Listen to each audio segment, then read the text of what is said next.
ସୁରତରେ ଆନ୍ତର୍ଜାତୀୟ ମହିଳା ଦିବସ ପାଳନ। ଆନ୍ତର୍ଜାତୀୟ ମହିଳା ଦିବସ ଅବସରରେ ସୁରତର କଡ଼ଦରା ଅଞ୍ଚଳରେ ପ୍ରବାସୀ ଓଡ଼ିଆ ମହିଳାମାନେ କଡ଼ଦରା ମହିଳା ମଣ୍ଡଳ ଆନୁକୂଲ୍ୟରେ ବିଶ୍ୱ ମହିଳା ଦିବସ ପାଳନ କରିଛନ୍ତି। ମହିଳାମାନଙ୍କ ମଧ୍ୟରେ ଥିବା ଅନ୍ତର୍ନିହିତ ଶକ୍ତିକୁ ଜାଗୃତ କରିବା ଏହି ଉତ୍ସବର ମୂଳ ଲକ୍ଷ୍ୟ ଥିଲା। ବିଭିନ୍ନ କ୍ଷେତ୍ରରେ ପାରଦର୍ଶିତା ହାସଲ କରିଥିବା ମହିଳାଙ୍କୁ ଉପଢୌକନ ଟ୍ରଫି ପଦକ ଦେଇ ସମ୍ମାନ ପ୍ରଦାନ କରାଯାଇଥିଲା।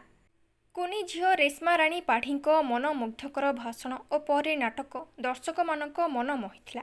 ଆମେ ସରସ୍ୱତୀ ଶିଶୁ ମନ୍ଦିରରେ ଜଡ଼ିତ। ଆମେ ସରସ୍ୱତୀ ଶିଶୁ ମନ୍ଦିର କଡ଼ତରା ଆମର 5-6 ବର୍ଷ ହେଲା ମୁଁ ସେବା କାର୍ଯ୍ୟ କରୁଅଛି। ମୋର ଲକ୍ଷ୍ୟ ସରସ୍ୱତୀ ଶିଶୁ ମନ୍ଦିରର ପ୍ରଥମେ ସଂସ୍କାର ତାପରେ ଶିକ୍ଷା। ମୁଁ ଚାହେଁ ଆମର ପ୍ୟାରେଣ୍ଟସ ଆଉ ଅଦର ପ୍ୟାରେଣ୍ଟସ ସମସ୍ତେ ମା ମାନେ ଆମ ସମାଜର ଏ ସନାତନୀ ସମାଜର ଆମ ଭାରତ ବର୍ଷର आमे माँ माने जागृत हबु। ए देश जते कलुषित होउची ए देश को आमे रक्षा करिवु। आमर लक्ष्य समाज परिवर्तन। आमर कोनोसी लक्ष्य नहीं, कोनोसी आमर किछि स्वार्थ नहीं।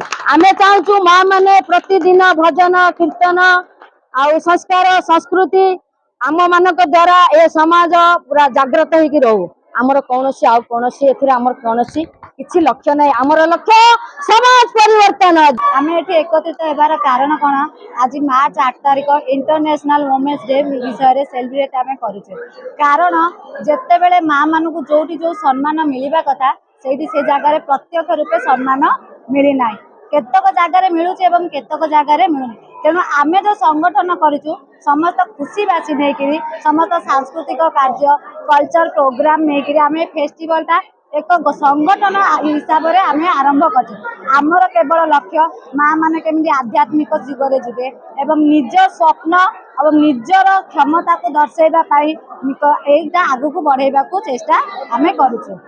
आम माँ भौणी भाई दीदी रूपे केते स्वप्न को आम त्याग करूँ। से त्याग आने को चाहूना आम खुशी नहीं कि एक महिला संगठन आरंभ करूँ। संगठन रूप में आम केवल महिला मान विषय कहवा चाहूँ एवं से संगठन द्वारा महिला को आग को बढ़ावा चाहूँ।